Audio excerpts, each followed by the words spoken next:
everyone. So before I go into my topic, I want to talk a little bit about a volunteer opportunity I had 2 years ago.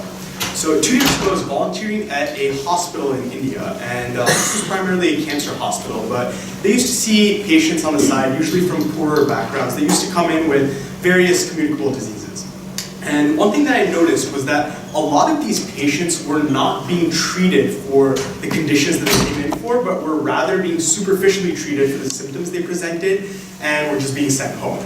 So I found that concerning because the doctors at the hospital knew what was wrong with these patients, and these patients were paying some amount of money to get treatment at the hospital.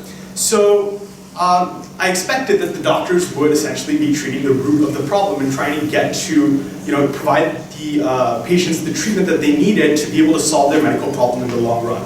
So I talked to some people around at the hospital, did some research by myself, and I found out that this was happening simply because the conditions that these patients presented with did not have adequate and affordable treatments within the region of India that I was in.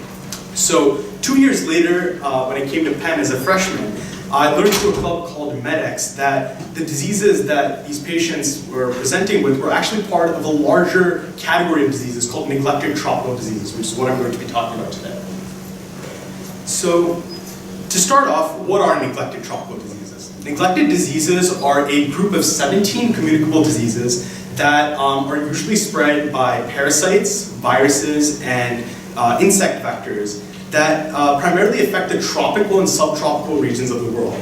So some of the neglected diseases that you might recognize are elephantiasis, blinding trachoma, Chagas disease, and Burley ulcer. I know you all might be a little bit queasy looking at these pictures, but it must be pretty horrible to actually have these diseases.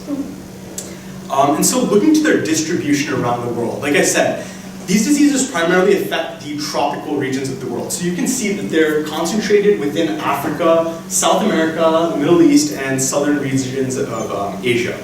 And the really stunning figure that accompanies this issue is that more than 1 billion people around the world are affected by neglected tropical diseases. That's almost 1/7 of the world's population. The diseases span 149 countries and affect the poorest populations of these countries. So, getting to the root of the problem, why are these diseases considered neglected?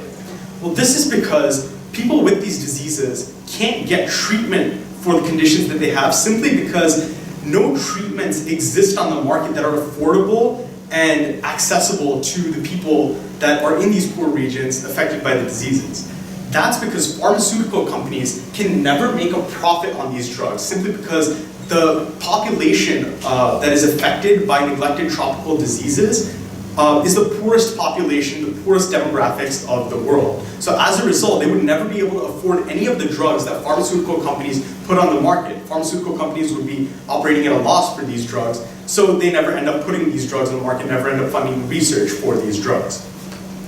Now, this is really problematic because this essentially puts everybody that is affected by a neglected tropical disease in a perpetual cycle of poverty. So let's just say, if we start off at the top, let's just say, imagine you are a poor villager in a poor region of Africa that, and you have recently caught, let's just say, leishmaniasis, which is a neglected disease. You now can't go to school and can't go to work and can't engage in really any of the daily activities that you usually engaged in to bring in money for your family. As a result, you and your family are put further into poverty. Now that's problematic because pharmaceutical companies are now further de-incentivized to fund research and development for these drugs because simply put, you can't afford these drugs. This leads to a lack of drugs and treatments on the market for neglected diseases, which means more people get infected and the whole cycle goes on and on and on. So to put this into perspective and blow this up, $5.3 billion are lost annually in productivity just due to one neglected disease, blinding trachoma. That's impressive. Now, to date, the only pharmaceutical company that has funded research and development and essentially has donated money to this cause was Merck. They funded the development of a drug called ivermectin, which treats river blindness, one of the neglected diseases in this category. And fun fact, that was actually under the leadership of Dr. Roy Vagelos, who's a Penn alum and funds a lot of the programs and buildings on campus. But since then, is the future and the efforts to try and fund research and development for these drugs has been coming from non-governmental organizations. So NGOs and charitable organizations are engaging in something called public-private partnerships, in which they raise money and raise awareness for neglected diseases, and then funnel the money they raise into pharmaceutical companies, so that pharmaceutical companies can fund research and development for these drugs. And so, I guess the main takeaway from this is what we can do to help. So the main thing we can do now is awareness, simply because a lot of people don't know that this problem occurs. As part of my effort to raise awareness, I recently had the opportunity to write an article in the Penn Healthcare Review about neglected tropical diseases. You can pick up a copy right there.